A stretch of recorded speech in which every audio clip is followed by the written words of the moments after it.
Hi hello welcome to our channel Shilparaj vlogs Kannada. ಎಲ್ಲರೂ ಹೇಗಿದ್ದೀರಾ?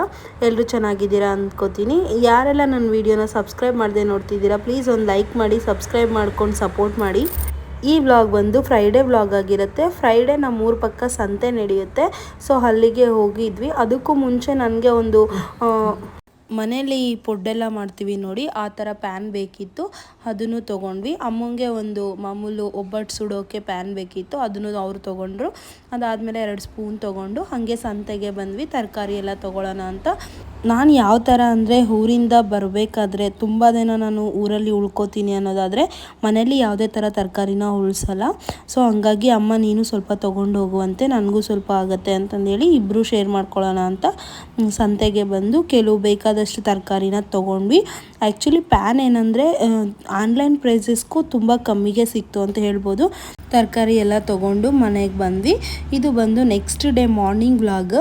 Morning ಹಾಗೆ ಸ್ವಲ್ಪ ವಿಡಿಯೋನ ಕ್ಯಾಪ್ಚರ್ ಮಾಡಿಕೊಂಡೆ. ಈ ಹರಳಿ ಮರದಲ್ಲಿ ಎಲೆ ಎಲ್ಲ ಉದ್ರೋಗಿ ಹೊಸ ಚಿಗುರು ಬಂದಿತ್ತು. ಎಷ್ಟು ಗ್ರೀನರಿಯಾಗಿ ಕಾಣ್ತಿತ್ತು ನೋಡಿ. ಇದು ನಮ್ಮ ಮನೆ ಮುಂದೆ ಇರುತ್ತೆ. ಇನ್ನು ನಾನು ಮನೇಲಿ ಕೆಲಸ ಎಲ್ಲ ಮುಗಿಸ್ಕೊತಾ ಇದ್ದೆ. ಅಮ್ಮ ಅಪ್ಪ ಇಬ್ಬರು ಹೊಲಕ್ಕೆ ಹೋಗಿ ಹೂವು ಎಲ್ಲ ತೊಗೊಂಬಂದರು ನೋಡಿ. ನಮ್ಮ ತೋಟದಲ್ಲಿ ಎಷ್ಟು ಕನಕಾಂಬರ ಹೂವು ಇದೆ.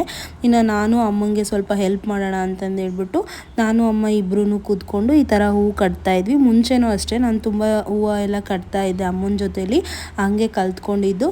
ಒಂದು 1/2 kg ಅಷ್ಟು ಕನಕಾಂಬರ ಬಿಡಿ ಹೂವು ಬಂದ್ರೂ ಅಮ್ಮನೇ ಕಟ್ಕೋತಾರೆ. ಇಲ್ಲ ಅದಕ್ಕೂ ಜಾಸ್ತಿ ಏನಾದರೂ ಬಂತು ಅಂದರೆ ಯಾವಾಗಲೂ ನಾನಿರಲ್ಲ ನೋಡಿ, ಹಂಗಾಗಿ ನಮ್ಮಮ್ಮ ಬೇರೆಯವ್ರಿಗೆ ಕೊಡ್ತಾರೆ ಕಟ್ಟೋದಕ್ಕೆ ಅಂತಂದು ಹೇಳ್ಬಿಟ್ಟು. ಅದೆಲ್ಲ ಮುಗಿದ ಮೇಲೆ ಕಟ್ಟೋದೆಲ್ಲ ಆಗೋಷ್ಟರಲ್ಲಿ ನಾನು ನೈಟ್ ಆಗೋಯಿತು. ಇನ್ನು ಒಂದು ಕಾಟನ್ ಬಟ್ಟೆನ ಒದ್ದೆ ಮಾಡಿಕೊಂಡು ಅದರಲ್ಲಿ ಈ ಥರ ಹೂವನ್ನ ಹಾಕಿ ಎತ್ತಿಟ್ಕೊಳ್ಳೋದು. ಏಕೆಂದರೆ ಫ್ರಿಜ್ಜಲ್ಲಾದ್ರೂ ಹಾಕಿ ಇಡ್ತಾರೆ ಕೆಲವು ಜನ ಕವರಲ್ಲಿ. ಸೊ ನಮ್ಮ ಮನೇಲಿ ಫ್ರಿಜ್ ಇರಲಿಲ್ಲ, ಹಂಗಾಗಿ ಈ ಥರ ಒದ್ದೆ ಬಟ್ಟೆಯಲ್ಲಿ ಇಡ್ತಿದ್ದಾರೆ ಅಮ್ಮ. ಇದು ಮತ್ತು ಸಂಡೇ ವ್ಲಾಗು. ಇನ್ನು ನಾನು ಬೆಂಗಳೂರಿಗೆ ಹೊರಡೋ ಟೈಮ್ ಬಂತು.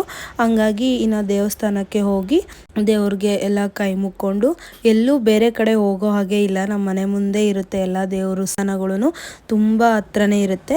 ಸೊ ಇದು ಬಂದು ಅಪ್ಪ ಅವರ ಮನೆ ದೇವರು. ಈ ಸತಿ ಅಪ್ಪನ ಪೂಜೆ ಆಗಿರೋದ್ರಿಂದ ಹಂಗಾಗಿ ಪೂಜೆ ಮಾಡಿಸ್ಕೊಂಡು ಒಂದು ಸತಿ ಇನ್ನು ಕೈ ಮುಕ್ಕೊಂಡ್ಬಿಟ್ಟು ಈಗ ನಮ್ಮ ಅಪ್ಪ ಅವ್ರ ಮನೆ ದೇವ್ರನ್ನು ನಿಮಗೆ ತೋರಿಸ್ತಾ ಇದ್ದೀನಿ ನೋಡಿ. ಈ ದೇವರು ಪೂರ್ತಿ ಎಲ್ಲ ತೊಟ್ಲು ಮೇಲೆ ಕೂತಿರುತ್ತೆ.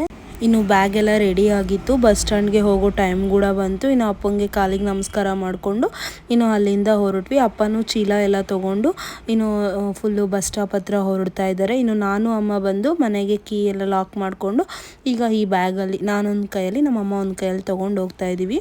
ಇದು ಊರಿಂದ ಬಂದಮೇಲೆ ಬ್ಯಾಂಗ್ಳೂರಿಗೆ ನಿಮಗೆ ತೋರಿಸ್ತಾ ಇದ್ದೀನಿ ಏನೆಲ್ಲ ತೊಗೊಂಬಂದಿದ್ದೀನಿ ಅಂತ.